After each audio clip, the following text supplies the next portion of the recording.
চন্দ্ৰ মহাকায় সূৰ্যকৌটি সমপ্ৰভম নিৰ্বিঘ্নম কুৰ্মে দেৱ সৰ্বকাৰ্যেষু সৰ্বদা। নমস্কাৰ প্ৰিয় বন্ধুসকল, মোৰ ইউটিউব চেনেল ৰাস্তা সৰ্বলৈ সকলোকে স্বাগতম জনাইছোঁ। যিহেতু বহুত দিন সময় পোৱা নাই, সেইকাৰণে ভিডিঅ' বনাব নাই, আকৌ মাজে মাজে দি দিম। আজি যিহেতু ৰাশি ফলকেইটা মই দিব ওলাইছোঁ, মেঘ ৰাশিৰ বিষয়ে মাৰ্চ মাহটো কেনে যাব চমুকৈ আলোচনা কৰিম।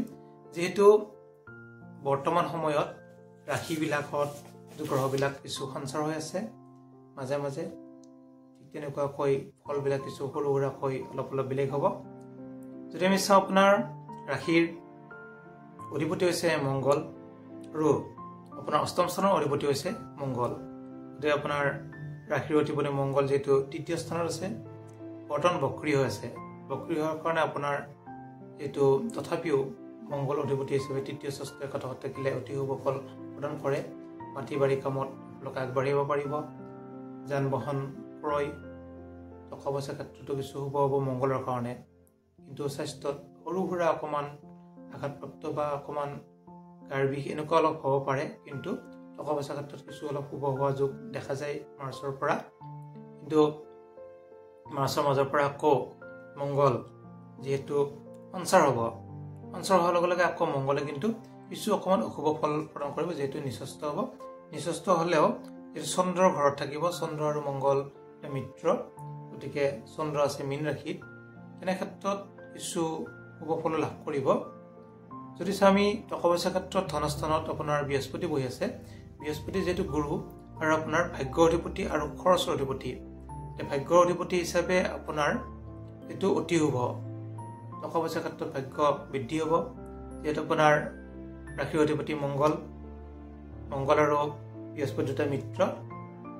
যেতিয়া জাতকজনৰ ৰাশি বা জাতক তেওঁলোকৰ বা জাতিকা তেওঁলোকৰ ৰাশিৰ অধিপতি আৰু ভাগ্যৰ অধিপতি হওক, যিকোনো যদি কানেকশ্যন থাকে বা মিত্ৰ হয়, তেতিয়া কিন্তু টকা পইচাৰ ক্ষেত্ৰত অতি শুভ হয়। যদিও আপোনালোকৰ কিছু অসুবিধা হৈ আছে টকা পইচাৰ ক্ষেত্ৰত, এইটো মাহত কিন্তু টকা পইচা ভাল হ'ব, শুভ হ'ব। টকা পইচাৰ ক্ষেত্ৰত অতি শুভ লাভ। যিসকলে দোকান দিয়ে তেওঁলোকৰ লাভ হ'ব। যিসকলে যিকোনো ব্যৱসায় কৰে ব্যৱসায়ত ভাল লাভ হ'ব।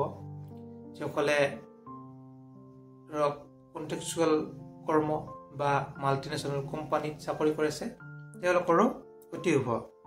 যদি আমি চাওঁ, বন্ধুস্থানৰ অধিপতি চন্দ্ৰ যিহেতু মীন ৰাশিত থাকিল, গতিকে লগ বন্ধুৰ লগত আপোনালোকৰ কিন্তু ভ্ৰমণ যোগ দেখা যায় 100%। যদি আপোনালোকে ভ্ৰমণ কৰিব ইচ্ছা কৰে, আপোনালোকে ভ্ৰমণ কৰিব পাৰিব। ভ্ৰমণ যোগ আপোনালোকৰ দেখা যায়, যিহেতু চন্দ্ৰ আপোনাৰ দ্বাদশত আছে ভ্ৰমণৰ ঘৰত, আৰু দ্বাদশত আপোনাৰ বুধ চন্দ্ৰ ৰাহু আছে। চন্দ্ৰ কিন্তু পাপ চন্দ্ৰ হৈছে, বন্ধুৰ ক্ষেত্ৰত কিছু সাৱধান থাকিব, আৰু পাপ চন্দ্ৰৰ কাৰণে মানসিক কিছু সৰু সুৰা অশান্তি থাকিব। যিহেতু চন্দ্ৰ বহুদিন নাথাকে, 54 ঘণ্টা এটা ঘৰত থাকে, তথাপিও কিন্তু প্ৰথমতে আপোনাৰ মাহৰ আৰম্ভণিতে চন্দ্ৰ ৰাহু একেলগে থাকিল। বুধৰটো চন্দ্ৰ ৰাহু যদি চন্দ্ৰৰ লগত থাকে গ্ৰহণ যোগ বুলি কয়। গতিকে চন্দ্ৰ বহুত শুভ নহয়। আপোনালোকৰ পাৰিলে সোমবাৰে, মই প্ৰতিকাৰটো একেলগে দি দিছোঁ, সোমবাৰে নিশা যেতিয়া মানে জোনটো ওলাব বা চন্দ্ৰটো ওলাব, তেতিয়া আপোনালোকে পানীত চন্দ্ৰটো দৰ্শন কৰিব, তেতিয়া আপোনালোকৰ ভাল ফল লাভ কৰিব। যদি আমি চাওঁ, পঞ্চমত যিহেতু অধিপতি ৰবি দশম স্থানত আছে, আপোনাৰ যিহেতু কেন্দ্ৰ অধিপতি আৰু ত্ৰিকোণৰ অধিপতি বৰ্তমান একাদশত মানে যদি থাকে বা দ্বাদশত থাকে অতি শুভ ফল প্ৰদান কৰে। যিহেতু শনি যুক্ত হৈ আছে, পিতা আৰু পুত্ৰ যুগ, গতিকে আপোনালোকৰ পিতা পুত্ৰৰ সম্বন্ধত অতি শুভ হ'ব, কোনো সমস্যা নাই, যিকোনো কৰ্মত আগবাঢ়িব পাৰিব। আৰু আপোনালোকৰ পঞ্চম স্থানৰ অধিপতি হিচাপে যিহেতু ভাল ঠাইত বহি থাকিল মাৰ্চতে, অতি শুভ। তেনে ক্ষেত্ৰত কৰ্মযোগো দেখা যায় ৰবিৰ পৰা, আৰু শনিৰ পৰাও কৰ্মযোগ দেখা যায়। আপোনালোকৰ উচ্চ শিক্ষা হোৱা যোগ দেখা যায়, আৰু উচ্চ শিক্ষাৰ ক্ষেত্ৰত যিহেতু ঘৰৰ পৰা দূৰত যোৱা সম্ভাৱনা আছে, বিদেশ ভ্ৰমণো আছে। যিহেতু দ্বাদশত ৰাহু বুধ আৰু চন্দ্ৰ আছে, চন্দ্ৰ যিহেতু বহুত সময় নাথাকে সেইকাৰণে ঘূৰি ফুৰে, গতিকে আপোনালোকৰো কিন্তু ভ্ৰমণ যোগ সূচিত হৈছে, যাব ইচ্ছা কৰে। ষষ্ঠত আছে কেতু, স্বাস্থ্যত কেতু আছে। স্বাস্থ্যত কিন্তু কেতু থাকিলে বহুত এফেক্ট নকৰে, মাত্ৰ আপোনালোকৰ ভৰিৰ বিষ, পেটৰ অকণ গণ্ডগোল, এনেকুৱা সৰু সুৰা অলপমান হ'ব পাৰে। বিশেষ চিন্তাৰ কোনো কাৰণ নাই। আৰু যদি আমি চাওঁ আপোনালোকৰ বিবাহৰ অধিপতি হৈছে শুক্ৰ। শুক্ৰ আছে একাদশত, গতিকে শনিযুক্ত ৰবিযুক্ত। শনি আৰু শুক্ৰ দুটা মিত্ৰ, কিন্তু ৰবি আৰু শুক্ৰ দুটা শত্ৰু হয়। সেইকাৰণে বিবাহ ক্ষেত্ৰত কিছু অকণমান খেলি মেলি হ'ব পাৰে, বাধা হ'ব পাৰে। যিসকলৰ বাধা হৈ আছে, বিবাহত আগবাঢ়িব পৰা নাই, তেওঁলোকে শুক্ৰৰ প্ৰতিকাৰ কৰিব, তেতিয়া কিন্তু আপোনালোকে ভাল ফল লাভ কৰিব। শুক্ৰৰ প্ৰতিকাৰ গোটেই সহজ। শিৱ মন্দিৰ দৰ্শন কৰিব, শিৱ পূজা কৰিব, যিহেতু আপোনালোকৰ শিৱ বহুতখিনি আশীৰ্বাদ দিব, মনৰ বাঞ্ছা পূৰ্ণ কৰিব আৰু বিবাহৰ ক্ষেত্ৰত আগবাঢ়িব যদি কিবা সৰু সুৰা বাধা চলি আছে। গতিকে কৰ্মঘত যিহেতু মই আগতে কৈছোঁ, শনি ৰবি আৰু শুক্ৰ আছে, গতিকে শুক্ৰ মাহৰ লাষ্টত সঞ্চাৰ হ'ব আৰু দ্বাদশত যাব। দ্বাদশত যোৱাৰ লগে লগে আপোনালোকৰ কিন্তু ভাল ফল লাভ কৰিব। বিদেশ ভ্ৰমণ প্ৰথমতে কৈছোঁ যিহেতু চন্দ্ৰ থকাৰ কাৰণে, আৰু শুক্ৰ যোৱাৰ লগে লগে আকৌ ভাল কামত, চিকিৎসা ক্ষেত্ৰত আপোনালোকৰ, চিকিৎসা বুলি কওঁতে পঢ়াৰ কথা কৈছোঁ মই, বেমাৰৰ কথা কোৱা নাই।